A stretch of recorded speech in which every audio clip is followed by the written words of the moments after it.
afternoon, kabiyahe. Nag-arrange kami ng electric bus dahil mamaya may event. Narating daw yung Prime Ministry. Sinasabi.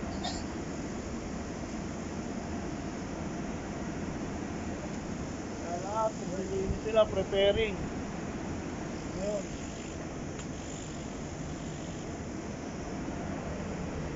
So, sa ngayon, mainit pa sa biyahe. Nakaka-humidity. Pawis na pawis ako. Nag-aayos kami ng mga bus eh. Yung buko, wala na sa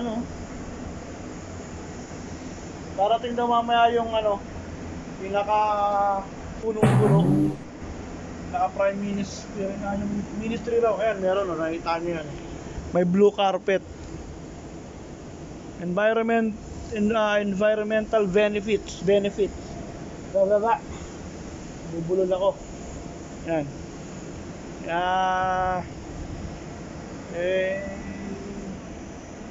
Dito ako nilagay sa duty na to. Tapos mamaya spare stop bus. Ayan.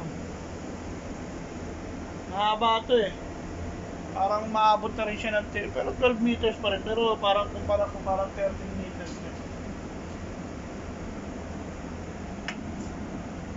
Dami yan, trontang bus yan eh. Kaya mo na. 2 hours later. So yan na yung kaganapan dito. Inarrange na nila. Tapos itong bus, inarrange namin ng pa-letter U. Kulang pa siya. Dadalhin pa yung 227. Oh, yeah! How did you? Magic. What? No, What? I show you. Yeah. Instead of the 309, I select there is one that says MPT. MPT only. And the MPT, instead of having MPT, it has the electric bus. Yeah, okay. So it's the MPT for this one. MPT for this one. Alright, Yeah. okay. Yun yung sinasabi niya. Now electric bus. Ang nakalagay na dyan, 100% electric bus. Sa destination screen niya. Yan, ito. Lalagay naman dito yung 227. At kami binibilad sa init. Nawa. Yan ulit. So, yun na. Mabiyahe. Balik, ginawa ko tong bus 212 sa Lua. Ito na, magsisimula na sila maya maya. Meron pa ako isang kukunin sa sa Lua, isang bus pa. Ay nako, dito ako naka-assign ngayon eh. So ang problema ko ngayon, pabalik ng ng Dipo, wala akong ng Floriana, wala akong sasakyan kasi wala na yung mga manager dito.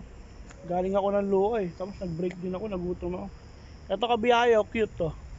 Biyahe raw namin doon sa 133. Maliit na electric. Tingnan niya. Ayan. Kaso ang mirror niya manual. Hindi tulad nito mga electric bus.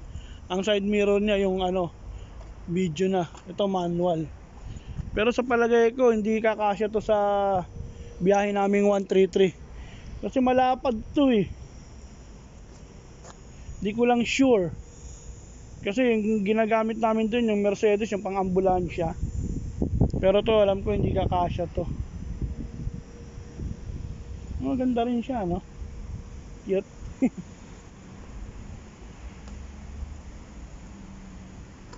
Parang lang daw to, regalo.